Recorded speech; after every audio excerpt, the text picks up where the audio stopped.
जाने से पहले जो हमने आपको बड़ी खबर दी थी वो कुछ ही पलों में आपके टीवी स्क्रीन पर आने वाली है।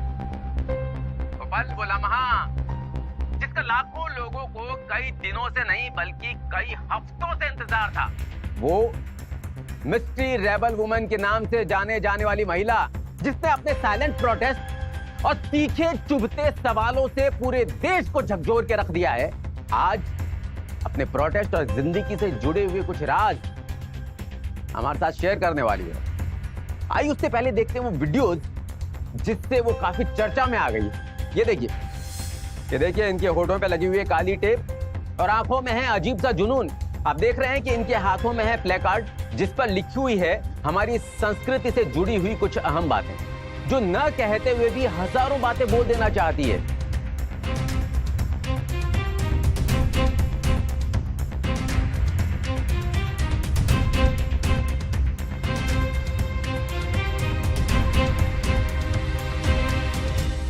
आइए कोशिश करते हैं वो शख्सियत जिन्होंने इतने सारे संगीन सवाल खड़े कर दिए हैं, क्या उन्हें खुद अपने सवालों के जवाब मालूम भी हैं या ये सिर्फ एक पब्लिसिटी स्टंट बन के रह जाएगा।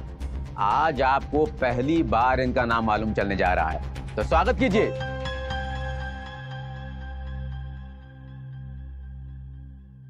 विदिशा शर्मा। विदिशा जी, मैं और मेरा चैनल तहे दिल से आपका स्वागत करता है। अब यकीन जानिए मेरे पास में शब्द नहीं है जिसमें मैं आपके जज्बे और प्रयास को समेट सकूं। आपका हर एक सवाल हमारे हिपोक्रेट समाज के ऊपर तमाचा है। वो समाज जो धर्म और संस्कृति के नाम पर दोहरे मापदंड रखता है। इसलिए अंधे, बहरे, गूंगे बिलीफ सिस्टम को जिस तरह से आपने झकझोर के रखा है, मैं तहे दिल से आपकी सराहना करता हूं। जी, आपने मेरे प्रयासों को इतनी गहराई से समझने की कोशिश की, उसके लिए मैं आपकी बहुत आभारी हूँ। Thank you. जी, हमने आपके एफर्ट्स की स्टडी की है और उसे हमारे दर्शकों तक पहुंचाना चाहते हैं। लेकिन अगर गहराई में जाकर स्टडी की जाए तो कुछ कॉन्ट्राडिक्टरी फैक्ट्स सामने आते हैं, और वो है पर्सनल और पॉलिटिकल माइलेज गेन करने का एजेंडा, जो कि आपसे पहले और भी लोग ट्राई कर चुके हैं। कोई भी मूवमेंट शुरू करके या उसका हिस्सा बनकर पॉपुलैरिटी गेन कर लेते हैं, उसके बाद में एनजीओ खोल देते हैं या किसी पार्टी को ज्वाइन कर लेते हैं। बस उसके बाद बाकी की जिंदगी ऐशो आराम के साथ बिताते हैं और उनका पूरा आंदोलन चला जाता है ठंडे बस्ते के अंदर। Vidisha ji, you tell me, why should I buy your story? हो सकता है कि शायद आप भी बाकी लोगों की तरह फेक हो सकता है इसमें कुछ आपका पर्सनल गेन हो। क्यों आखिर? पूरा देश जानना चाहता है, पूरा देश आपको सुन रहा है। आप इस बात का जवाब दें और हम सबको तसल्ली दें। Why should you buy my story? चलिए, मेरा पर्सनल एजेंडा कुछ भी हो, मैं आपसे पूछती हूँ, क्या आपको मेरे प्रोटेस्ट का मकसद सही लगा या गलत? बिल्कुल बिल्कुल ठीक लगा, और इसीलिए आज आप हमारे स्टूडियो में हैं। बिल्कुल ठीक लगा। आपके स्टूडियो में तो मैं आपकी टीआरपी बढ़ाने के लिए भी हो सकती हूँ। अभी अभी आपने माइलेज की बात उठाई है, तो किसको किससे ज्यादा माइलेज मिल रहा है ये बात मीडिया से बेटर कौन जानता है। मुझे आप केवल इतना बताइए कि अगर आपको मेरा मकसद ठीक लगा है तो क्या आप मेरा साथ देने के लिए रोड पर खड़े होंगे? शायद हाँ, लेकिन अगर इसमें कुछ आपका पर्सनल गेन है तो शायद नहीं। क्या आपकी कोई बहन है? जी, क्या आपकी कोई बहन है? हाँ, एक छोटी बहन है। ईश्वर न करे कभी उसका गैंग रेप हो जाए और उसे मजबूर होकर सुसाइड करना पड़े, तो तब भी आप ऐसे ही हाँ या ना के बीच में झूलेंगे? जी, जाहिर है आपको गुस्सा आएगा, आपका खून खौलेगा, आप कानून का दरवाजा खटखटाएंगे और हो सकता है आपको इंसाफ मिल भी जाए, क्वाइट पॉसिबल। मगर उससे सिर्फ आपका पर्सनल एजेंडा सॉल्व होगा। क्या चंद लोगों को मारने से पाप मर जाता है? क्या वो विकृत और घृणित सोच मर जाती है जिसकी वजह से लोगों के चरित्र का इस हद तक पतन हो रहा है? अगर हमें उस सोच को मारना है तो एक सभ्य समाज होने के नाते हमें खुद को आईना दिखाना होगा। हमें खुद से वो जलते हुए चुभते हुए सवाल पूछने ही होंगे। हालात को इस कदर गिराने के पीछे हम सभी का हाथ है। बड़ी आसानी से हम ट्रकों के पीछे लिख देते हैं, बुरी नजर वाले तेरा मुंह काला। लेकिन अगर हम सच में बुरी नजर वालों का मुंह काला करने निकलें तो दुनिया भर का पेंट खत्म हो जाएगा, लेकिन बुरी नजर वाले कम नहीं होंगे। अपनी संस्कृति से जुड़े सबसे अहम सवालों को हम सबसे ज्यादा नजरअंदाज करते हैं। मैं आपसे पूछती हूँ, क्या ये वही भारत है जहां नारी शक्ति को भगवान का दर्जा दिया हुआ था, जहां नदियों तक को जैसे गंगा, जमुना, सरस्वती को मां की तरह पूजा जाता था,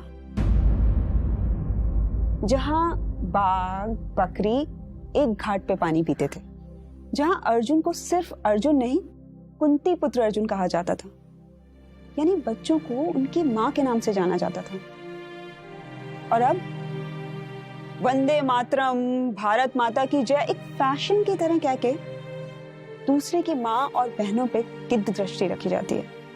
नवरात्रों में 9 दिन जय माता दी कह के क्या हमारा कर्तव्य पूरा हो जाता है? विषय विकार मिटाओ तो बस आरती तक ही सीमित रह गया है। असल में तो मनुष्य जाति मैं मूर्ख खल कामी होने में अब ज्यादा गौरव महसूस करने लगा। आप बताइए, ये हमारा कैसा धर्म है? ये कैसी धार्मिकता है जो इतने सभ्य और इतने गौरवशाली देश में भी स्त्री जाति को भोग विलास और वासना के पात्र से ऊपर आने ही नहीं दे रहा? करोड़ों महिलाओं की तरह मैं भी इन सवालों से बचती रही, एक डर के साए में जीती रही। हर कदम पे सीटी मारने, छेड़ने, छू लेने वाले लोगों को इग्नोर करती रही, भीतर तक चीर देने वाली गंदी नजरों और लोगों के नीच इरादों से खुद को बचाने की कोशिश करती रही।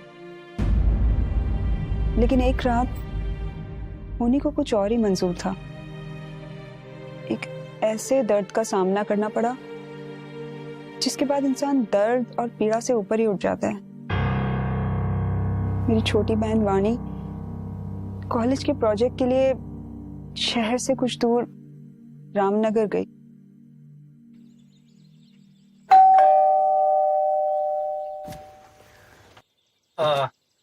हाय वानी। कृष्णा, हेलो। नमस्ते। नमस्ते। Please come. आइए। हाँ, इनसे मिलिए। ये हमारे बचपन के दोस्त विष्णु हैं। हाय। अक्सर हम दोनों एक ही साथ पाए जाते हैं। अरे आप खड़े क्यों हैं? बैठ जाइए। बाय द वे, आप किसी प्रोजेक्ट पे रिसर्च कर रही हैं? जी, मैं एग्रीकल्चर की स्टूडेंट हूँ। सस्टेनेबल वाटर रिसोर्सेज और कैश क्रॉप के ऊपर पढ़ाई कर रही हूँ। That's nice. नेहा कह रही थी कि आपकी इस एरिया में काफी बातचीत है, तो मेरी प्रोजेक्ट में हेल्प हो जाएगी। Yes definitely. हमारे चाचा जी यहाँ के विधायक हैं। आप ना अपने आप को रामनगर की मालकिन समझिए। Thank you. कॉफी लेंगी आप? जी।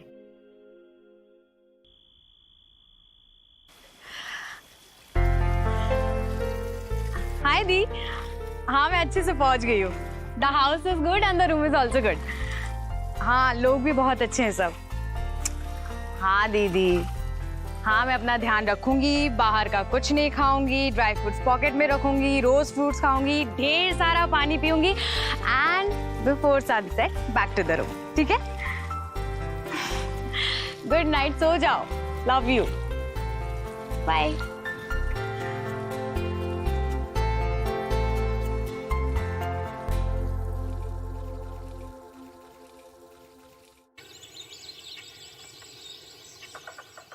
कॉफी? Thank you. काफी फोकस्ड हैं आप। अरे भाई, अगर हमने इतनी पढ़ाई कर ली होती तो आज हम नासा में होते। है अपना रुतबा वहां अच्छा खासा, वही हमारा नासा। भाई दे, इसको क्या बोलते हैं? वानी एक प्यारी, हंसमुख, जिंदा दिल लड़की थी, मगर कृष्णा और उसके दोस्तों की घटिया मानसिकता ने उसके दोस्ताना अंदाज को कुछ और ही समझ लिया। हमारे यहाँ लड़की के आजाद ख्याल होने को प्रोग्रेसिव सोसाइटी की निशानी नहीं, बल्कि उसके बदचलन होने का सबूत समझा जाता है।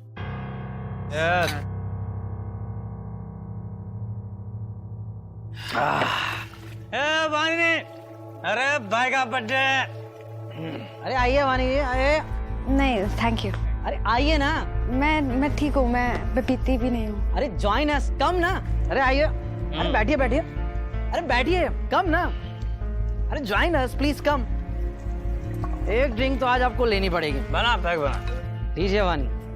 मैं नहीं पीती। अरे मेरा बर्थडे, आप कैसे मना कर सकते? लीजिए। I don't drink. अरे लीजिए ना। मुझे नहीं पीना है। अरे एक पैक बस। पर मैं पीती ही नहीं हूँ। Thank you. एक पैक। मैं नहीं पीती हूँ। भाई का बर्थडे, पीना तो पर मैं नहीं पीती हूँ। मुझे यप यप। नहीं पीते?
हाँ।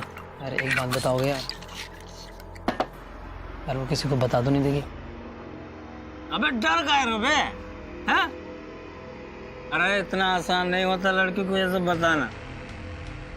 अच्छा एक बात बता, ये क्या हम लोग पहली बार कर रहे हैं?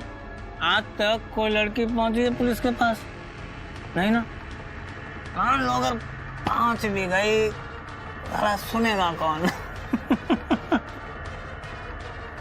अच्छा ये बता, तेरा बर्थडे गिफ्ट कैसा लगा? यार भाई था तो जबरदस्त यार। चीयर्स बस, लास्ट चीयर्स। या चीयर्स। हर पढ़े लिखे नागरिक की तरह हमने भी कानून का दरवाजा खटखटाने की कोशिश की, लेकिन कानून के रखवालों के वाहियात सवालों और बेशर्म रवैये ने हमें हमारी नजरों में गिराना शुरू कर दिया। हाँ वैसे हुआ कब? कितनी बारी आपको बता चुकी, आप क्यों एक ही बात बार बार अरे मैडम उनको बोलने दीजिए ना। हाँ बोलिए। वो उस दिन, अरे मैडम बोलिए, टाइम नहीं है हमारे पास। उस दिन वहां पर अच्छा वो सब छोड़िए, आपकी रेप वाली कहानी में कुछ दम नहीं लग रहा मैडम। क्या मतलब आपका कहानी में दम नहीं लग रहा? आपको एक कहानी लगती है? अरे मैडम उनको बोलने दीजिए ना। अच्छा बताइए रेप था या भी फिर नहीं? हमारा बोलने का ये मतलब नहीं है कि आजकल की लड़कियां पहले तो आप समझ रही हो क्या बोल रहा हूँ? हद होती है, एक लड़की रोज आके आपके बारे एक ही बात अरे मैडम आप आ जाइए। आप इस तरह नहीं कर सकते।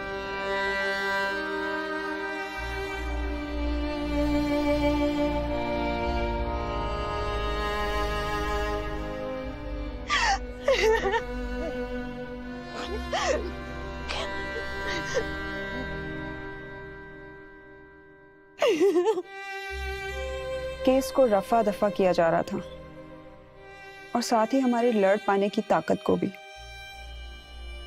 आखिरकार 6 हफ्तों से चल रही जिल्लत और बदनामी वाली लड़ाई को वानी ने अपने 6 फुट के दुपट्टे से हमेशा के लिए खत्म कर दिया।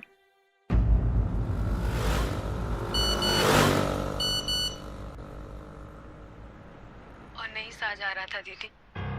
मैं तो जिंदगी और मौत से ऊपर उठ गई थी, लेकिन आपको तिल तिल करके मरते हुए नहीं देख पा रही थी। जिंदा लाश बनती जा रही थी आप, लेकिन मुझे आपसे ढेर सारी हिम्मत और शक्ति की उम्मीद है। पिछले कई दिनों से लग रहा है कि पूरी इंसानियत को झकझोरने के लिए ये छोटी मोटी कैंडल नहीं, एक महायज्ञ होने की जरूरत है। और वो महायज्ञ शायद मेरी ही आहुति से शुरू। अपना ख्याल रखिएगा दीदी, भगवान आपको हिम्मत दे।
तो इसका मतलब लगभग आप पूरी तरह से टूट चुकी थी।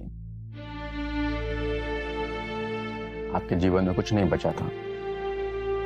तो फिर कैसे, मतलब आपने? ईश्वर अपने संदेश को जन जन तक पहुंचाने के लिए सही पात्र चुनता है। मेरा टूट जाना कहीं ना कहीं मेरी परीक्षा थी, क्योंकि उसके बाद मुझे ईश्वर के अवतार से रूबरू होना था। ईश्वर का अवतार? तो आपका मानना है कि ईश्वर का कोई स्वरूप इस धरती पर है। भगवान ने जैसा कि गीता में कहा है कि जब जब धरती पे पाप बढ़ेगा, जब जब धर्म की हानि होगी, वो पुनः अवतार लेंगे। तो क्या वो अवतरित हो चुके हैं? और अगर हो चुके हैं तो हमें कैसे पता नहीं चला अभी तक? क्या ये जरूरी है कि ईश्वर को अवतार लेने के लिए हर बार महाभारत जैसा महाविनाश कराना पड़े, या मर्यादाओं को पुनर्स्थापित करने के लिए सीता माता का हरण और रावण जैसे राक्षसों का वध करना पड़े? आज के युग में तो सीता हरण और द्रौपदी चीर हरण हर गली, हर नुक्कड़, हर मोड़ पर हो रहा है। द्रौपदी का चीर बढ़ाने के लिए लाखों कृष्ण भी कम पड़ जाएंगे। कदम कदम पर काम विकार की आग में धधक रहे ये रावण अबलाओं के शिकार की ताक में बैठे। इससे बड़ी ग्लानि और पाप का बोझ क्या हो सकता है धरती पर? लेकिन ये सब हुआ कब और कैसे? देखिए, साधारण मनुष्य को सूक्ष्म बातें आसानी से समझ में नहीं आती। इसलिए ईश्वर को भी जब अवतरित होना पड़ता है तो यही माटी की स्थूल देह के रूप में आना पड़ता है। और इस युग में गीता में वर्णित अपना वचन निभाते हुए निराकार शिव ने प्रजापिता ब्रह्मा जी के शरीर को अपना वाहन चुना है। और उन्हीं का दिव्य प्रकाश इस पतित और विकारों से भरे भारत को एक पुण्य और श्रेष्ठ भारत में बदल रहा है। और मैंने इस अवतार की महिमा को समझा जब कुछ ही दिनों पहले एक दिव्य विभूति ने मेरा हाथ थामा और मुझे पास ही के एक ब्रह्मा कुमारी ध्यान केंद्र ले गई।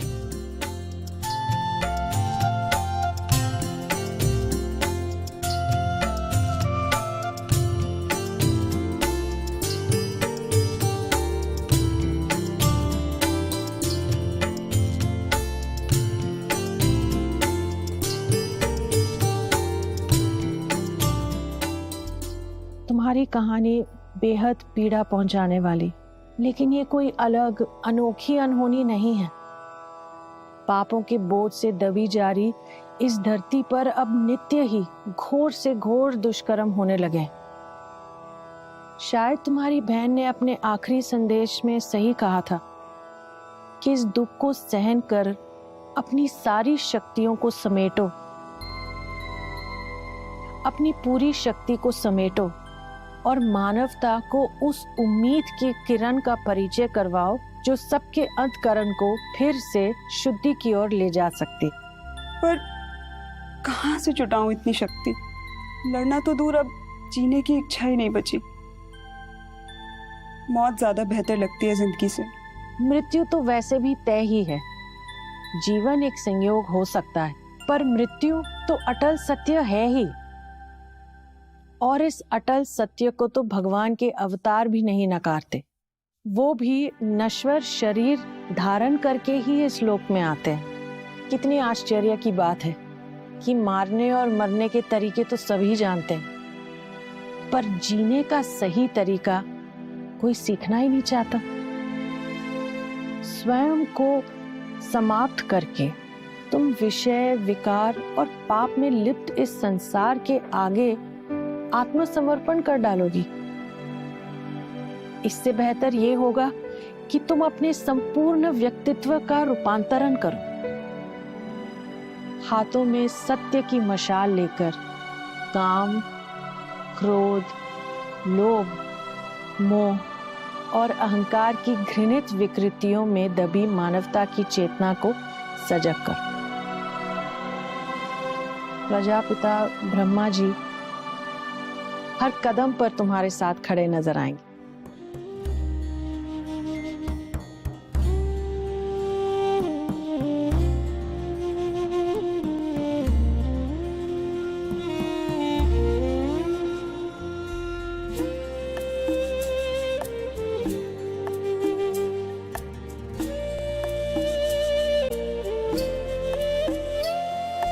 तुम सृष्टि के ज्ञाता हो, वरदानों के दाता हो।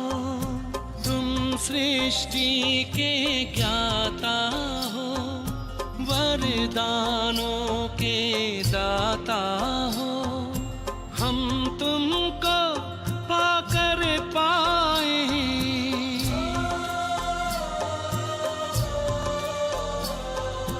हम तुमको पाकर पाए, गति सदगति उपहार। महिमा अपरंपार, तेरी महिमा अपरंपार।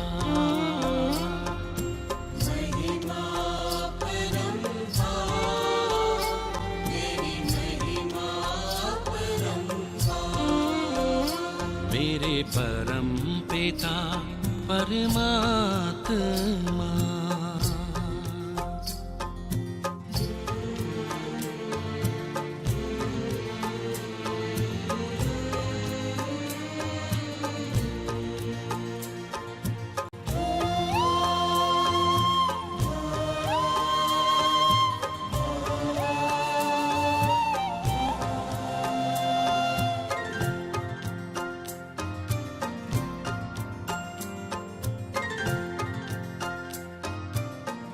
ओम शांति। जीवन अचानक इतना सरल, इतना सहज हो जाएगा, मैंने कभी कल्पना भी नहीं की थी। यहाँ पर रहकर तुमने काफी सारी बातें अनुभव की होंगी, किंतु इस सात्विक और पवित्र जीवन शैली का जो सबसे अद्भुत प्रभाव होता है वो होता है मनुष्य की मानसिकता पर।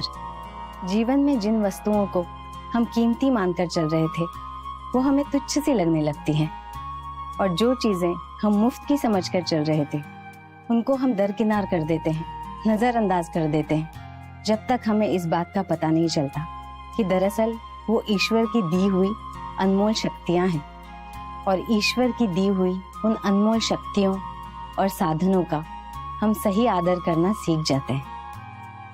बरसों से चलते आ रहे गलत संस्कारों को, भौतिक व सामाजिक मापदंडों को हम अपना आदर्श बनाकर भेड़ चाल में बस चलते आ रहे हैं, तो उत्कृष्ट स्तर के विचार कहाँ से अपना स्थान बना पाएंगे। जीवन में लर्निंग से भी ज्यादा महत्व अनलर्न करने का है। ध्यान और योग बल के द्वारा विकारों और इंद्रियों की गुलामी वाले संस्कारों की परतें खुरच कर निकाल फेंकनी है। लेकिन विलासिता और इंद्रियों की तुष्टिकरण में डूबा हुआ मनुष्य अपने अंत समय तक भी अपनी प्रवृत्तियों और संस्कारों में जीवन की किरण को ढूंढता रहता है, जिसके सामने ज्ञान और पवित्रता का विशाल सूर्य चमक रहा होता है। वो अज्ञानता में डूबा भौतिक और दैहिक सुखों के टिमटिमाते तारे को प्रकाश समझता रहता है। ज्ञान के इस सूर्य की तपिश ही पाप और विकारों के संस्कारों को जलाकर हर मनुष्य को प्रजापिता ब्रह्मा के आशीष का सुपात्र बना सकता है। बस आवश्यकता है निस्वार्थ भाव से इस रोशनी को सृष्टि के कोने कोने तक पहुंचाने की। ब्रह्मा कुमारी समुचे विश्व में एकमात्र पथ प्रदर्शक संस्था है, जहां परमात्मा निर्बल अबला नारियों को योग बल के माध्यम से सशक्त सबला बना रहे हैं, और उनके द्वारा आगे लाखों मनुष्यों को श्रेष्ठ आचरण और देवताई गुणों से भर रहे हैं। मौत के गहरे भयानक अंधेरे से निकालकर सत्य और मानवता की मशाल थामे रखने का जज्बा केवल प्रजापिता ब्रह्मा जी के शक्तिपात का चमत्कार है। लेकिन ऐसी और भी बहुत सारी संस्थाएं हैं जो मनुष्य के मन में भगवान के प्रति भय पैदा कर रही है, लेकिन फिर ये संस्था ऐसा क्या नया काम कर रही है? पहली बात तो यहाँ धर्म नहीं, अध्यात्म और मानवता सिखाई जाती है। यहाँ ईश्वर से डराया नहीं जाता, ईश्वर से साक्षात्कार कराया जाता है। देखिए, अगर धर्म पे टिकी सोच काम आती तो आज सारी दुनिया बारूद के ढेर पे नहीं बैठी होती। और मैं आपकी जानकारी के लिए बता दूं कि मेरी बहन के साथ दुष्कर्म करने वाले लोगों के नाम कृष्णा, विष्णु और सूर्य थे, और गांव का नाम रामनगर। फिर भी घोर अधर्म हुआ ना। उन दुष्टों ने तो अपने नाम की भी लाज नहीं रखी, क्योंकि धर्म से उनका संबंध उतना ही था जितना कि धर्म के नाम पर लड़ने वालों का शांति, प्रेम और स्वर्ग से होता है। स्वर्ग और नर्क सुना सबने है, लेकिन देखा किसी ने नहीं। वैसे ही धर्म का नाम रटवा तो सबको दिया जाता है, लेकिन उसका पालन कोई नहीं करना चाहता।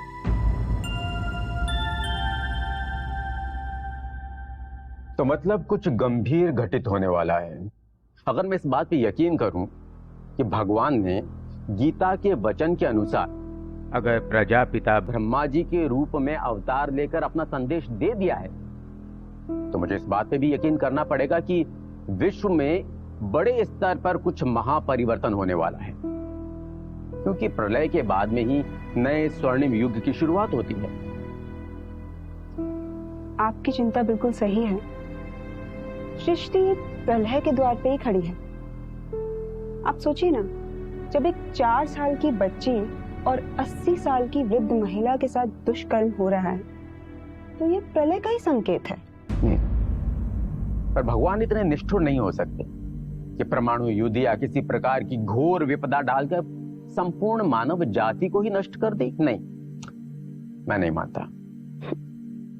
आपसे ये किसने कहा कि हर प्रलय में समूची मानव जाति के नष्ट होने की आवश्यकता है? जीवित रहना तो हम सभी का जन्म सिद्ध अधिकार है ना, लेकिन पुण्य आत्मा ही प्रलय के भवसागर को पार कर पाती है।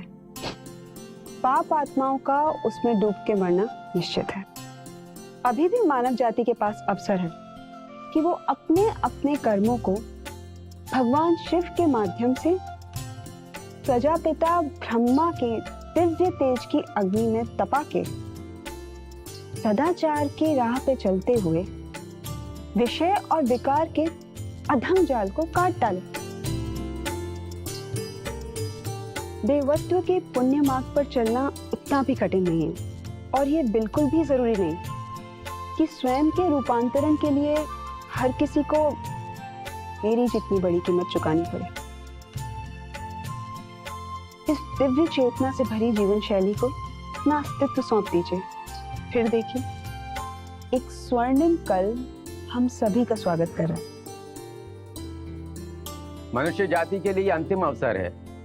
यदि अब भी हम भोग विलास और विषय विकारों के जाल से बाहर नहीं निकल पाए, भौतिक सुखों की लालसा वाले संस्कारों को नहीं काट पाए, तो आने वाले स्वर्णिम युग के द्वार हमारे लिए सदा सदा के लिए बंद हो जाएंगे।